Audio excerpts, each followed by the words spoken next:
Is everyone. there? We got the waiting room streaming in right now. I anticipate nearing 1,000 folks joining us at least. So thank you for making the time to join us this evening. We certainly have a special guest with us, to say the least. Ms. Nicole Kidman is joining us for the next 30 minutes to chat about The Undoing, chat about the craft of acting, the state of the industry, really all the things that we here at Backstage love to hear about. So I'm quite excited to welcome her to the chat. Nicole, thank you so much for joining us. Thanks for having me. Glad to Yes, be here. of course, of course. Now, Coming to you live from Sydney, Australia.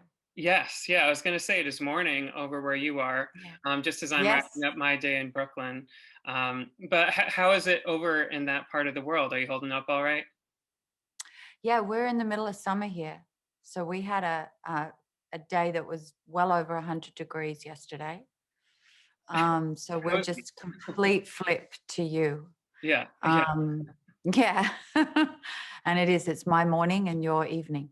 yeah, yeah. Well, glad to see that you and the family are staying well and taking care of Yeah. business during this pretty extraordinary time, to say the least. Um, Yeah. Yeah. Trying to stay sane and get through it and be also proactive and as positive as can be and get things, stay true to myself, if mhm, that makes mhm. sense. Absolutely, absolutely. Well, Mm, we will just jump right into it then. Just yeah. looking at this magnificent performance on the Undoing, and then every performance that has preceded it. We have plenty to talk about here at Backstage. But really, just looking to the last 5 years of it. I mean, you Hmm. go from something like Killing of a Sacred Deer. You got Lion. You got Destroyer. You got The Prom, you got Big Little Lies, you got Undoing. Like, I feel like it's impossible to pin you down as a performer, and you probably like it Good. that way. You probably like it that Yes. way, right? Yes. Yeah. I mean, I've always been. I suppose my sense of identity to my physical identity is Mhm, always up for grabs. I'm like, I want to be able to change and become a character. It's how I formed when I started. It was always about create a character mhm, and and bring that character to life. And so physically, emotionally, is how I approach it. Always emotionally first, So what are and those then I bring in the physical. so what are those emotional cues that really draw you to saying yes to something? I mean, at this point in your career, it really Mhm. is kind of your pick of the litter to put your talent, Mm. your time. So Well, what it's so maybe not. It's not my pick of the litter, all though, right, I have to say, fair. because I think any actor knows. I mean, so much of it is about the director when you're Mhm, working mhm, on film. And so directors very much choose who they want in their films and who they want to play their characters, or writer directors do. So you still, no matter where you're at in your career, I think we're still at the mercy of whether somebody wants us for a mhm, role. mhm, I've had the luxury and the ability to move into being a producer, which gives me a little more mhm, control over some of my destiny mhm. as an actor, but not all of it. And I'm still very much an actor. So um, I recently was cast by Robert Eggers, who did The Witch, and I went and did The Northman in Belfast with some really fine actors, and Alexander Skarsgård was one of them. Alliteration, Um, yes. but Robert Eggers chose me for the role. Mhm, Um, I had to be right for the role, and he had to want me in it, and it was a great supporting character, but it was a wonderful thing to be given mhm, and chosen for. Um, and there's times when I read things and I read scripts and I don't get a look in. The director goes, "No, I don't want to work with her. I don't think she's right." No. So I've always had that trajectory of going, wow, we'll see where, it goes up and down. And mhm, sometimes mhm, you're wanted and sometimes you're not. And sometimes you audition and sometimes you don't. And sometimes you get asked to do something, or it's a previous audition or previous meeting or previous mhm. collaboration that brings you to the possibility of doing something, or it's a friendship. Yeah, I mean, it yeah, can be that exactly. simple, right? I mean, that really is, I guess, just the life of the actor, right? Even for Nicole Yeah. Kidman, there's ebbs and Yeah. flows. There's rejection if you Yeah. do something and it doesn't work out. That's refreshing to hear. That's refreshing to Yeah. hear. Well, I don't know, is it? It never goes away. Well, it never goes away. So Yeah. is that refreshing? Um, but I do think, I mean, people always forget as actors that so many times we get chosen, we don't get to make the choices. Mhm. We get to choose certain things. We get to say yes or no, we want to do that in a scene, or there's certain areas, but I always say an actor can't be a control freak Mm, mhm. because we don't, so much of our life is giving up control Yeah. and kind of offering ourselves up and offering our emotions up, offering our bodies up, offering our hearts up. And that's a really raw, vulnerable place to be in. Yeah. Yeah. I mean, And that never goes away. I'm glad to hear you touch on the fact that it's not just offering yourself up to the whims of the creative team, whether or not you get a role, but once you do have the role, there's still Mm. the natural offering up of kind of you as a Yeah. person, and you're bringing yourself to every role in a very difficult practice, I imagine, Mm. especially some of the emotional legwork that these recent roles have demanded. Um, let's take a look at Grace, for instance. I mean, was this Yeah. a emotionally difficult role for you to navigate? Just considering the traumas that she experiences over the course of the series? Um, Very different to other characters in the sense of she comes from a place of power almost Mhm, at the beginning, and it's her mhm, fall.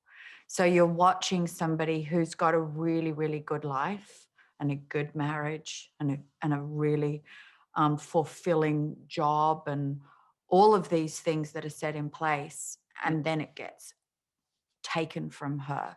mhm, um, and then it's her ability to move through that, and so and navigate it through having to put together, and it's a character of much fewer words mhm, than say Hugh Grant's character, so I'm always having to watch and listen, absorb, change direction, and think. mhm, And that was what I didn't know if 6 hours of television I'd be able to sustain that for the 6 hours, because a mhm, lot of mhm. times when you're doing a film, you've got 2 hours, Right. 90 minutes. When you're looking to do it over the course of 6 hours, that's like a frightening prospect at times, because particularly when it's your face and your thoughts and your emotional journey that everyone's gonna be on. Mhm, mhm, But what I found really fascinating was the way in which the audience was Grace.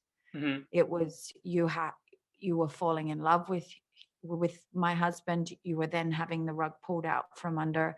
It was then having to manage a father and a son and a life falling apart and still not fall apart, mhm, mhm. still function for the sake of my child and for the sake of my own existence. And so those things were very, very nuanced and at the same time emotionally charged and Yeah. exciting. Um, but it just required just constant focus. And because you don't shoot in sequence, so you're shooting the final ep Mhm, and then you're mhm. shooting the beginning, and you could be shooting that in the same day. Yeah. And Yeah. that's where it goes, okay, as I've got to have my act together here, Yeah. and I've Yeah. got to emotionally have some sort of arc, Mhm, but I've also got to be willing to move with every actor who comes in and and dance and change and respond mhm, mhm. and be very, very supple. Yeah. And Yeah. so a lot of it was that suppleness and trying to stay in that place, and that requires an emotional commitment Mhm.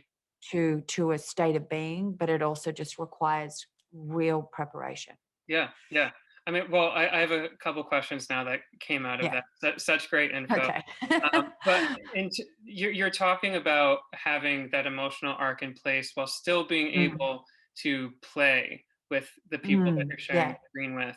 Yeah. So what is the And prep? honor the other actor who Yeah. comes in. So Edgar comes in and we hadn't had rehearsals. Mhm. And so he's coming in and being able to honor what he's bringing and respond to it and be very, very present for him and for the scene so that it can ignite.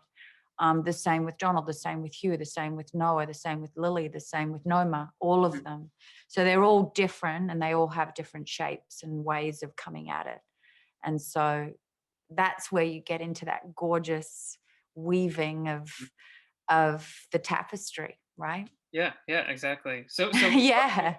what does your way of coming at it look like? I mean, hypothetically, paint the picture. You're sitting alone with the script Mm, for the first time. You have the mhm, role. What mm. is there a habitual practice in terms of the first one step, two step, three step that you take to ultimately form the character that we see on screen? I was taught really early on to Hmm. always read the whole script from beginning to end, and the first time you do it, to write everything down. Mm, So, because you'll never have that first response, you'll never have that first um, reading ever again. You'll mm, have different ways of approaching it when you reread it, but the first time you get an immediate response. mhm, mhm, And so quickly write your feelings, everything down so that you can capture that. And that was just that Stanley Kubrick was the one that said that to me. And it was just a wonderful, I've never stopped doing it mm, because and that always has a wealth of information in it. Um, and then what I do is I sort of I then connect with the director and work out how we're going to work together. mhm. Because as every actor knows, so much of it is the relationship between the actor and the director. Yeah, yeah. They're going to be your best friend. They're going to be your guide. They're going to be your mentor. They're going to be the one that shapes you, that sits in the editing room and obsesses over everything for you. Mhm. Um, and so I really feel that that is the primary relationship that you form. And if that can form so that it's incredibly intimate and deep, then you're off and running. Yeah, yeah, most definitely. Yeah.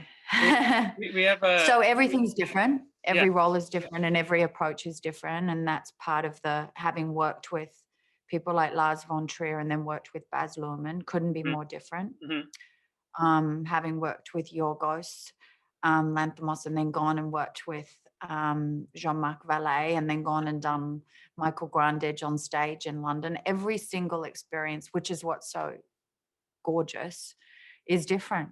And it's sort of what keeps me on the path as well, is going, oh, what's next? And that curiosity and that ability to go, I so feel like there's something else out there that mhm. I'm reaching for, that I'm looking for, that I want to try.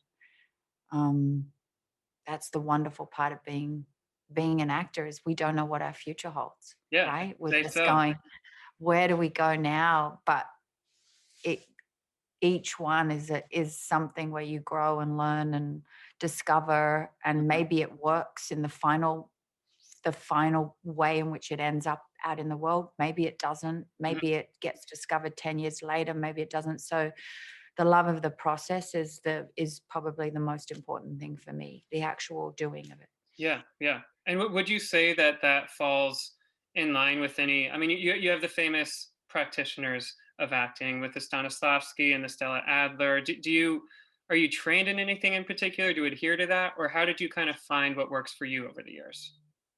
I've through working with acting teachers, through reading an enormous amount, obviously having read Stanislavski, having read Meisner, having absorbed everything, and then putting together, um, I don't know even how you form it. I mean, I have certain times when I'm extremely what you call method, and Mhm, then other times when you're working with someone that's a technician.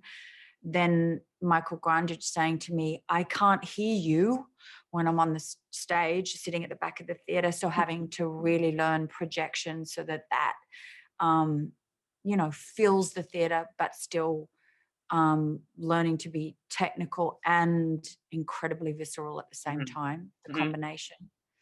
Learning to be able to do something over and over again, but still find it each time. Yeah. Um, all of those things, I don't know. It's why I'm not an acting coach or an acting teacher, Sure. because Yeah. I have no idea. Yeah. I know when I'm there, and I really believe in the generosity of spirit, like where you come in open, Mhm. available, and ready. Yeah. Yeah. That is the most beautiful thing you can come into a rehearsal or a set or a rehearsal room on a stage, open, available, and ready. Yeah. Yeah. And ego is left at the door. Absolutely. Totally. I mean, and also willing to hear, okay, that doesn't work. Mhm. Try it again. Okay. And the other actor going, would you mind trying something? And you go, okay, yeah, let's go. All of those things I love the doing of it. Mhm. I'm a little wary of the talk, like sitting Mhm. around and all of us talking and talking and talking, even though I absorb a lot that way. But it brings almost fear where Mhm. I'm like, God, I hope I'm going to be able to do that, So the talk, I Mhm. can do a bit of it, but then I'm like, can we just get it on its feet? Can Yeah. we actually get up and start doing something? Because that's when I get over my fear. Yeah. And people always say to me, oh, you're so brave. And I'm like, no, it's not brave. It's more just the willingness to walk through the fear. Yeah. Yeah. Because I have We that. do have some audience questions coming in, and in terms of that fear, we have a question Mm, from Allison Loneman here. How do you mm. get over stage fright or performance anxiety, and is it something that you still experience today? Actually, more so now. So More. I did a play, Photograph 51, in London a Mhm. few years ago. And prior to that, I'd done Steel Magnolias when I was here in Australia, or I'd done the Blue Room, both in London and on Broadway. And I don't remember having stage fright. Mm. Suddenly, I'm in the West End going, I looked at the theatre when we went from the rehearsal room into the Mhm. theatre, Big and I mistake. practically vomited. I Yeah. was like, are you kidding me? It was really frightening. And like my heart would start palpitating in the wings. And everyone kept saying, oh, it'll just be like that for the previews and the first week. It never went away. Hmm. I would stand in the wings and I would pray to my father, who I was doing the play for him because he was a scientist. This was a play about a female scientist. Oh, yes. Yes. And I would just say, help me. And I would literally stand, and my beginning monologue when I walked on stage was directly to the audience, Mm. Mhm. um, which is also like how, and speaking scientific jargon. Yeah. And Yeah. I was like, how the hell did I get here? Yeah. Because this was a mistake. I'm sweating Um, thinking about it, honestly. but at the same time, it was incredibly exhilarating. Once I got on, I would just get lost. I was Yeah. gone. I Yeah. was Rosalind and I was gone. It was the getting on that was hard. So I would just breathe and pray. Yeah. Yeah. And you got to find And a I way. would literally have the photo of my father in my dressing room before I walked on, in his lab coat and his glasses. And I would just be like, Papa, help me. I mean, it was that intense. It Yeah. was really a shock to me too, because it kind of came out of nowhere. I didn't expect it. But at the same time, I'm so glad I did that play. It was one of the best experiences I've ever had. Um, and I felt incredibly close to Rosalind Franklin when I was doing it. And it was a beautiful experience as well. Yeah. Yeah. So And it sounds like it that had a. weird combination of adrenaline and fear and then exhilaration and accomplishment. Yeah. Yeah. And to have the We're personal crazy. tie to your We're father. all crazy. We're all crazy, but you wear it so well. I wouldn't worry about it. I would like to hear. I mean, whether it be something that you're facing down a monologue in front of an audience, Mm, or a mm, character like Grace who speaks a little less, but then that also puts even more emphasis on the line readings that you are doing. How do mm. you go about memorizing a script and kind of getting it in your bones in that way? Do you have any memorization tips that you can share with us? Yeah, because that is a big, it's a massive part of what we do. I mean, my first thing is with an audition, really try to have your try to be off page Mhm. when you go in. I know that's hard because you're doing so many, but the more you can be actually looking and communicating and controlling your own pace, Mhm. not having to constantly be reading is so much better. Even if it's not word perfect, just try to be off page, because as someone that's done a number of auditions, I'm always better when I'm not caught on lines. Yeah. Then I think you just have to put the work in. You put the work in on the lines and you learn them. I mean, different directors have different ways of doing it, so you can take the lead from them as well. But if you have the scene and the structure of the scene in your brain where you're not grabbing for them, it's always so much freer. Mhm. Say for photograph 51, Michael Grundage has a rule where you show up first day of rehearsal and you've learnt it. Off book. Yeah. Yeah. Which was kind of like, Yeah. what? But it was really freeing because, these days you don't have as much rehearsal time. Yeah. So, and then there's other times when I'll be, okay, I want to be finding these lines because I don't want it to be so precise. Mhm. So there's different ways for different things. And then if you're doing something where there's a lot of improvising, you don't want to be stuck on lines. So it's a lot of it is asking once again the director for the lead. What do you want me to do and how do you want me to do it? Yeah. So, and then there's something where I went and did the Northman, and that it's such unusual dialogue. It's Norse. A Mhm. lot of it was Norse. And it was a very, very precise accent. And that you just have to put the time in ahead of time. And then I'm more musical the way I learn accents. So Mhm. if I listen a lot and start to form, I will pretty much stay in the accent for the whole shoot, Mm, mm, mhm. which drives my kids and my husband a bit insane. So you showed up with a Norse accent. Yeah. Yeah, and I just played a Russian American in the show I'm doing here. So at the end of the shoot, the other actors finally heard me speak with an Australian accent, and they were like, "That's how you sound?" Right, right. Well, Yeah, because it was not an accent I could just move in and out of, and it was actually really, really wonderful to do. So I sort of got into that was it. I stayed in the accent the whole time. yeah, fair enough, fair enough. We do have another audience question from Roman Coidel. Speaking of accents, he is Yes. an Irish actor living in Los Angeles. His question for you is, as you move to the US market, did you struggle to Mm. find work before you mastered the American accent? And do you have any tips on just tackling accent work in general? And just what? Any tips for tackling accent work? Yeah, I mean, really, as an Australian actor, there's not going to be a lot of roles that are written for Australians. So that was part of just our groundwork, was we would be working on our American accent because that was where we were told most of Got the it. work will come Yeah, from. yeah. So I would just work on it and work on it. The big thing, and I give advice, I've got friends that are starting. I've got my best friend whose son is 18 now and wants to be an actor. And he's like, what do I do? And I said, work on your accent, work Mm, on your American accent, because you don't want it to feel like it's over here. mhm, You want to feel like when you start talking, it's a part of you, it is you. mhm. So you can move really fluidly in and out of it. Um, because sometimes what happens is there's a stiffness when someone gets controlled by a sound or an accent, and there's not that freedom to improvise or flow. But also at the same time, don't get completely stuck on it, because you can fix it in post. I really think, ultimately here, if the truth of the performance and what you're doing is coming through, then all of the rest kind of comes. Mm, And if you've done the homework, it will come, it will click in. And it's so weird because a lot of times, and I'll have a dialect coach on set, not always, because they can't always afford it, in terms of productions, depending on what the budget is. mhm.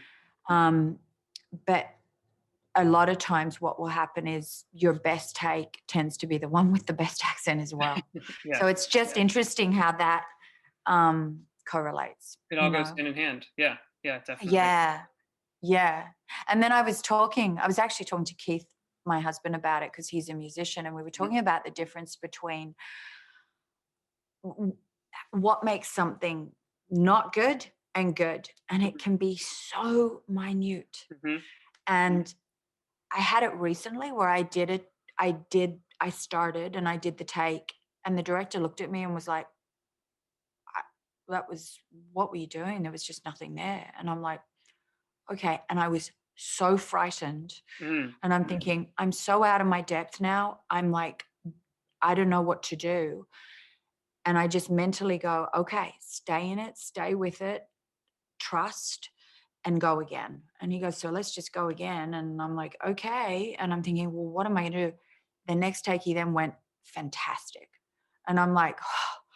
But literally the difference between not good and good Mhm. was the energy. Yeah. Yeah. I put it down to, it must have been the nervous energy. The first one was depleted and didn't have any energy. Mhm. And the second one, even though nothing really changed, just had what was underneath, which was like energy, Yeah. Yeah. like fear, and it was just obviously vibrating in a different way. And suddenly that just ignited the whole thing. Yeah. Yeah. I So mean, it's so weird, right? yeah, yeah. It's really getting kind of to the root of what we've been chatting about for nearly 30 Yeah. minutes now. I mean, the dealings and the mechanics of acting is always interesting Mm. for me to talk about because it's so ephemeral. Everyone has a different process.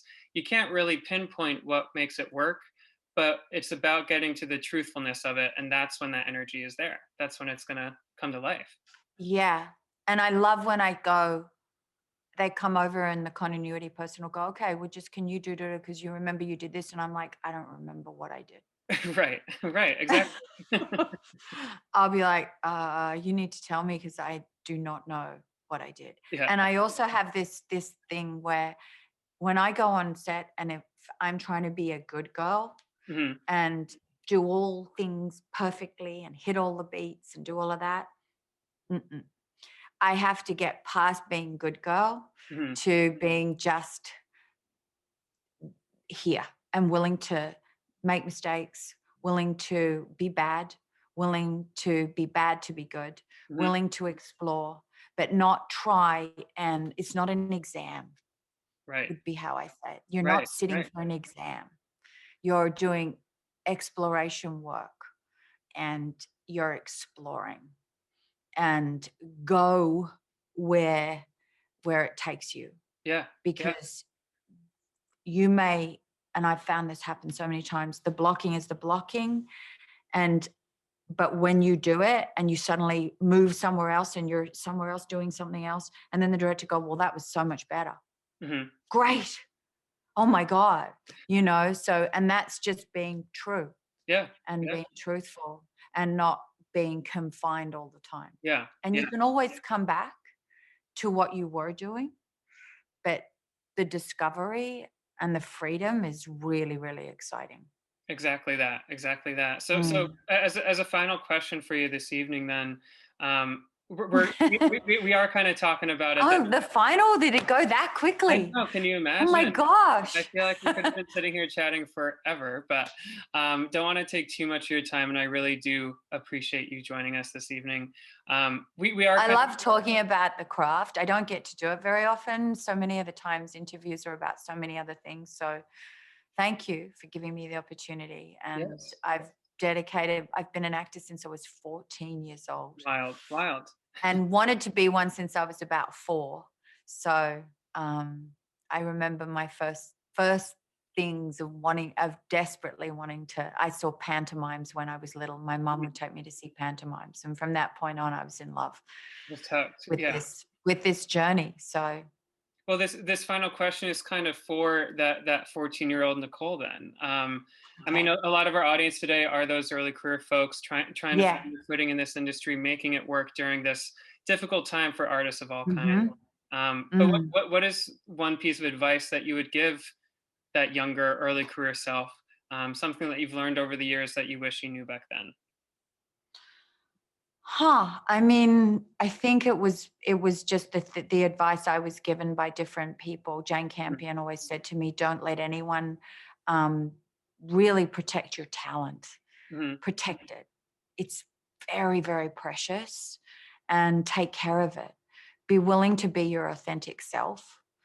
Um, know that you're just because you don't get something doesn't mean that that's not going to lead to something else. Mm-hmm. Mm-hmm. So many of the times you go and audition for something and you can't believe how 5 years later that audition got you somewhere else. Mm-hmm. Um, don't take it personally, which is the hardest thing, because it's for us, it's all personal as It's always actors. We're personal. not we're Yeah. not working in an office where we can go, oh well, it was, I this is was written on a thing and we can do. I mean, we're putting ourselves out there, but ultimately so much of it is not personal. Mm-hmm. Um, never give up.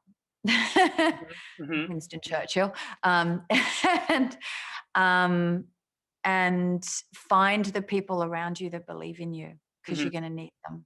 Yeah. They give you so much.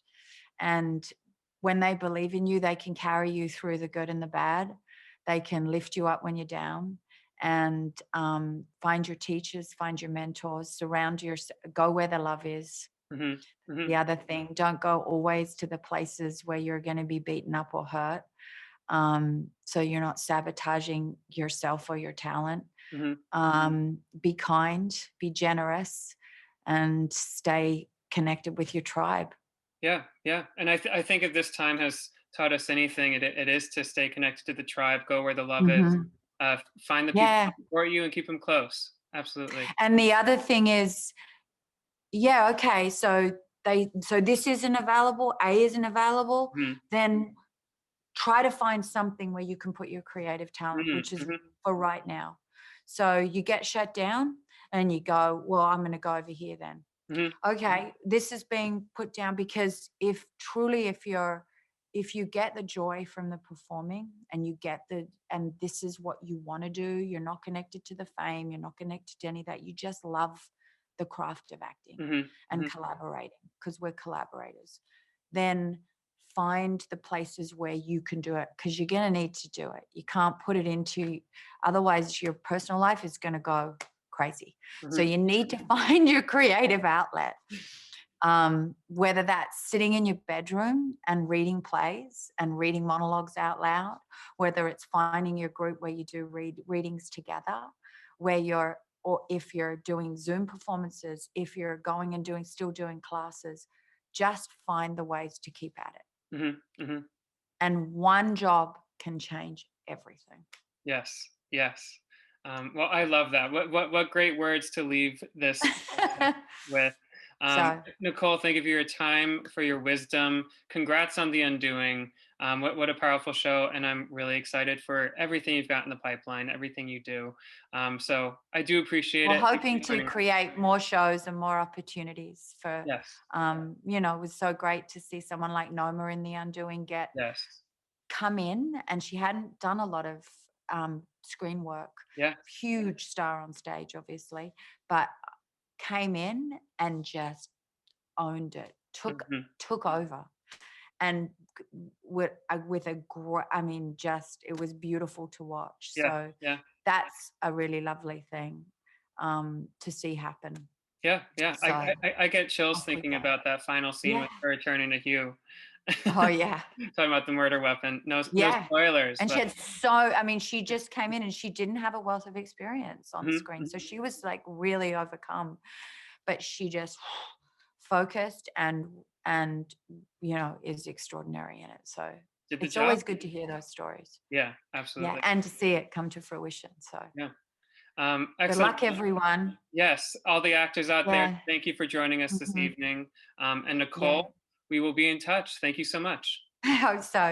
All right. Bye. Bye bye. Thanks.